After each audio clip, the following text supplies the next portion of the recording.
What's going on, everyone? It's Badger, at least my life model decoy. Make sure to like and sub, and let's get into this.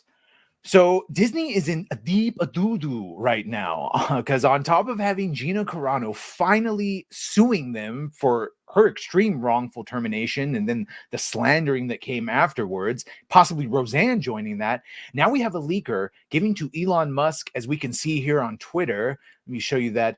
An anonymous source just sent me this from Disney. It is mandatory, institutionalized racism and sexism. And since we've been covering this exact thing from the WGA in almost the exact form, well, here's the happiest place on earth, Disney. They're doing it too. Here are their inclusion standards. So please join me. Let's read through these together. Standard A, which is on-screen representation, because as we all know, the on-screen representation is the most important representation, right? So here's A1. This is characters. All characters now need to be 50% or more of regular or recurring written characters. They need to come from an underrepresented group. There's going to be saying this a lot, so I'm just going to call that UG. Anytime they say underrepresented group, that's a UG or an UG. A2, actors. 50% or more of the regular or recurring actors need to come from UG. A3, secondary characters. Meaningful inclusion of UG as secondary or more minor on-screen individuals, including background actors. This is 4, series premise. Meaningful integration of UG in overall themes and narratives. So even if you are doing a story about, Vikings or something, and like the 800s or something, you have to have 50% of an underrepresented group in your Viking story. Switch that out with any group. You're in the sub-Saharan Africa. You have all group. No, sorry, because if this was applied equally, you cannot have all black men. You can't have 4 black men in like a survival story if it's take place in Africa. Sorry, you can't. You have to somehow figure out a way to have other underrepresented groups. And let's not start about who the one is actually deciding who is or isn't underrepresented. And then once we start doing this, how long do you stay underrepresented if you have to be included in everything at a rate of, this is at least 3 out of the following 5 areas need to be met to fulfill. So at this rate, we're going to go in a big circle, and the overly represented will then become it's almost like they want to switch. And it's almost like they're a student of Abraham X. Kennedy, who said the only way to fix past discrimination is with current and future discrimination. That's an interesting thing for Disney to possibly be doing. Let's look. Standard B. This is for creative leadership. At least 3 of the 6 of these areas need to be filled. 50% or more of producers and above on writing staff, and 50% or more of co-producers and below on writing staff come from UG, underrepresented groups. B2, 50% or more of episodic directors need to come from UG. 3, casting directors from UG or has not previously worked on a DGE show in this rule. Okay, so here's where we're getting some leeway. If you are a casting director and you are from an underrepresented group or UG, or you've never worked on DGE before, then it's fine. So if you're white, but you've never worked on it before, you can be a casting director just this once. But if you have worked here, nope, sorry, unless you're from an underrepresented group, get out. So fucking stupid and illegal. If you're ready to leave because you know this is bullshit and illegal, here's why it is. Because if you look at the bottom, it says context is critical when evaluating if a group is underrepresented.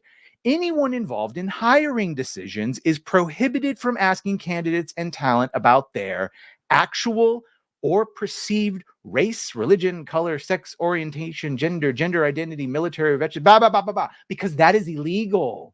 It is illegal, but that is what they are doing. So I guess as long as you're not a hiring decision, but they just have some peon ask all these questions, they go back and tell the hiring director and then go, you make the decision, and they do it secretly in dark rooms. Ridiculous.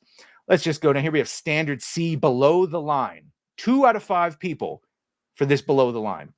C1, 50% or more of line producers and or production department heads, the DP, the composer, the costume designer, the editor, the production designer, music supervisor, half of them need to come from an underrepresented group. So if you have a music producer you want, but he's the wrong skin color, well, then I'm sorry. You can't hire him. You've hit your allotment. It's just ridiculous. You could be, how do you phrase this? It could be admirable to shoot for this sort of equality, even if you would never naturally see it. But there's no way to get to this level, not even equality, equity in this case. The equality is fine. The equity is the illegal part. There's no way to force this without firing people based on their skin color, gender, or their sexuality. And that's illegal. AF. Everywhere. At least in this country. At least for now. Probably not if these people had their way. What do you mean, you people? You know who I mean.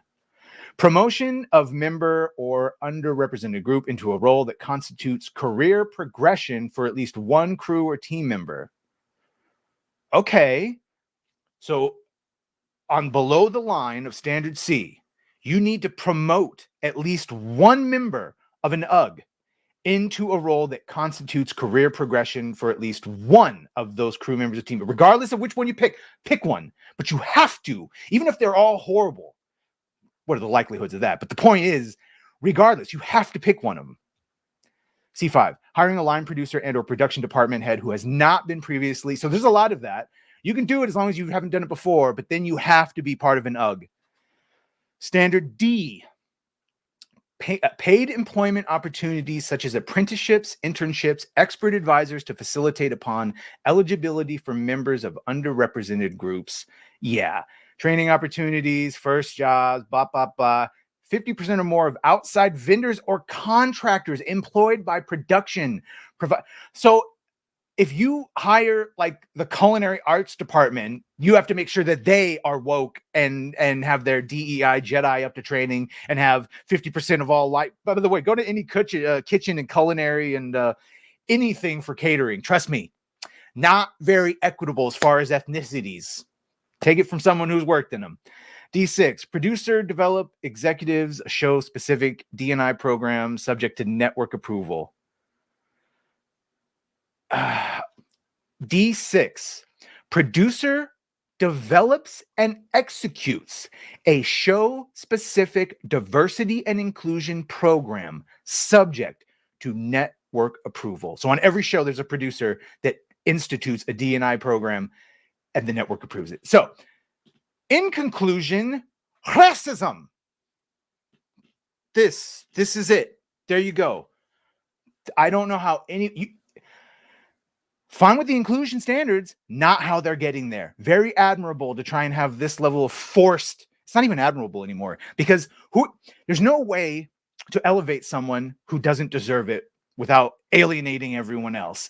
This is madness. Cue the Sparta clip.